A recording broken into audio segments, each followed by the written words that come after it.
네, 안녕하세요. 네, 오늘 강의는 지난번에 우리가 배웠던 받아내림이 있는 뺄셈을 기억하시죠? 네, 이거 충분히 연습하셨을 거라고 생각하고 오늘은 그것의 자릿수를 확장할 거예요. 그래서 세 자리 빼기 세 자리를 계산해 볼 건데, 자, 먼저 시간에 세 자리 더하기 세 자리를 계산할 때 중요한 포인트가 뭐였냐면요. 받아올림이 있느냐 없느냐의 여부였어요.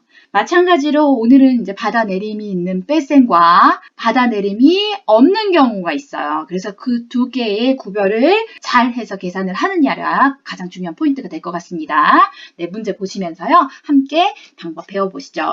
네, 문제 볼게요. 네, 첫 번째 문제 한번 보겠습니다. 자, 빼기 할 건데요. 빼기 할 때 마찬가지로 덧셈처럼 1의 자리끼리 이렇게 한 묶음, 그 다음에 여기 두 묶음, 110의 자리끼리, 100의 자리끼리 이렇게 보시면 돼요. 그냥 빼기 하시면 돼요. 그런데 안 빠질 땐 뭘 하라고요? 밑에 자리에 보수 생각해서 덧셈으로 하시라고요. 4 쓰시면 되겠죠. 자, 빼기 하시면 되는데 8 빼기 4 그냥 돼요. 그런데 요 밑에 자리에 뭐가 있었어요? 좀 전에 받아내림을 하셨죠? 그러면 여기서 떼고 나서 하나를 줄여줍니다. 그러면 3이 되겠죠. 그리고 빼기 합니다. 빼기 했는데 3인데 얘는 안 줄여주고 그냥 3을 써요. 왜요? 밑에 자리에 받아내림을 하지 않았었거든요. 지금 중요한 포인트가 뭐냐면 세 자리수를 계산하는 데 있어서 밑에 자리, 나를 계산하는 바로 밑에 자리에 받아내림이 있었느냐 없었느냐의 여부를 기억하고 받아내림이 있었으면 내가 계산한 결과에서 뭐예요? 마이너스 1을 해주시는 방향. 받아내림이 없었으면 그냥 빼기를 하시면 됩니다. 그냥 빼기를 한다는 거는 받아내림이 있는 경우와 없는 경우가 있는데 받아내림이 있는 경우는 보수를 이용해서 해주시면 되고요. 받아내림이 없는 경우에는 그냥 빼기 해주시면 됩니다. 네, 여러 가지 문제 더 적용하면서 네, 연습 더 해볼게요. 네, 여기 두 문제 한번 더 보겠습니다. 네, 1의 자리부터 볼게요. 빼기 되면 어떻게 해요? 4에서 1 그냥 빼지면 빼기 아주 간단하게 하시면 되시고요. 네, 여기 빼기 할 겁니다. 보수하셔야 되겠죠. 보수하면요. 8이 될 거고요. 다음 자리 합니다. 다음 자리 그냥 빼기 하는데 3이에요. 그런데 여기서 뭘 했어요? 좀 전에 네, 받아내림이 있었기 때문에 3에서 하나를 줄여줍니다.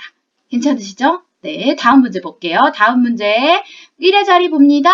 보수하셔야겠죠? 보수하면 5 되고요. 여기 다음 자리 봅니다. 마찬가지로 1에서 8이 안 빠지니까 보수를 하시면 돼요. 근데 보수를 하게 되면은 2에 1을 더하니까 3이 될 거거든요. 그런데 여기 밑에 자리에 뭘 했어요? 받아내림이 있었어요. 그러니까 3인데 얼마를 쓰시는 거예요? 2를 적어주시면 됩니다. 6에서 1 빼요. 5죠. 그런데 여기서 뭐 했어요? 좀 전에 보수하셨죠? 그러니까 여기는 4를 적게 됩니다. 네, 별거 아니죠. 아주 위에 있는 이런 받아내림의 여부를 전혀 적지 않고 우리가 아주 깔끔하게 네, 밑에 받아내림이 있었느니 없었느니 보수를 활용하니 해서 간편하게 세 자릿수의 결과를 계산해낼 수 있습니다. 네, 요 두 개가 다 받아내림이 있는 경우가 좀 복잡하니까 두 개가 받아내림이 있는 경우를 한 문제 더 볼게요.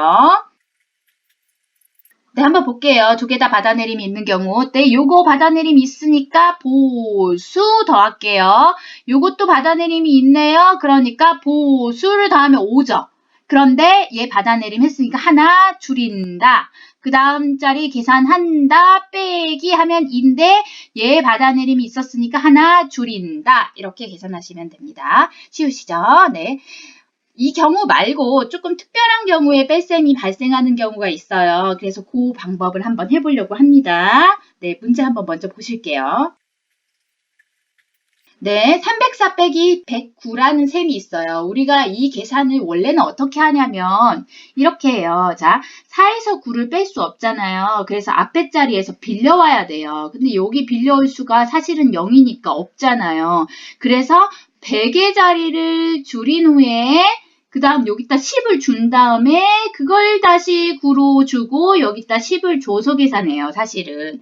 근데 정말 복잡하죠. 그래서 이 계산을 이렇게 해야 되는 계산을 결국 1의 자리에 뭐가 필요할 때 받아내림이 필요할 때 100의 자리까지 가서 가져와야 되는 이러한 현상이 벌어지는 뺄셈인데 이거를 조금 전에 풀었던 요 위의 방법 이런 쉬운 방법을 활용해서 한번 풀어보도록 할 거예요. 네. 방법 다시 보여드리겠습니다. 같은 문제. 자, 한번 봐볼게요. 어떻게 푸는지 한번 봐볼게요. 똑같이 하시면 돼요. 네, 두 개를 봅니다. 빼지지 않죠? 보수 하시면 되죠. 9의 보수 1이니까 더하시면 5예요. 그냥 5를 여기다 적으세요. 그런 다음 자리를 뺄 거예요. 그런데 다음 자리를 빼면 0이에요. 그런데 얘가 받아내림이 있었었죠. 그러니까 0에서 뭘 해야 되냐면 하나를 줄여야 되는 상황이에요. 그럼 0에서 하나를 줄이는 건 어디로 가냐? 9로 가시면 돼요, 다시. 그래서 9라고 적어주시면 되고요. 그러면 0에서 9로 넘어갔다는 얘기는 뭘 했다는 얘기냐면 얘도 받아내림을 했다라는 의미로 가시면 돼요. 그러면 3에서 1을 빼면 원래 2인데 받아내림을 했으니까 1로 해주시면 되겠죠. 네, 이런 방식으로 갈게요. 하나 더 예를 들어볼게요. 네, 같은 방법을 한번 보겠습니다. 밑에 자리 보시면 뭐예요? 보수하셔야 되겠죠? 5가 나와요. 여기 다음 자리를 계산하려고 봤더니 그냥 빼기를 하면 0이에요. 그런데 얘 때문에 하나를 줄여야 돼요. 그럼 뭐가 된다? 바로 9가 된다.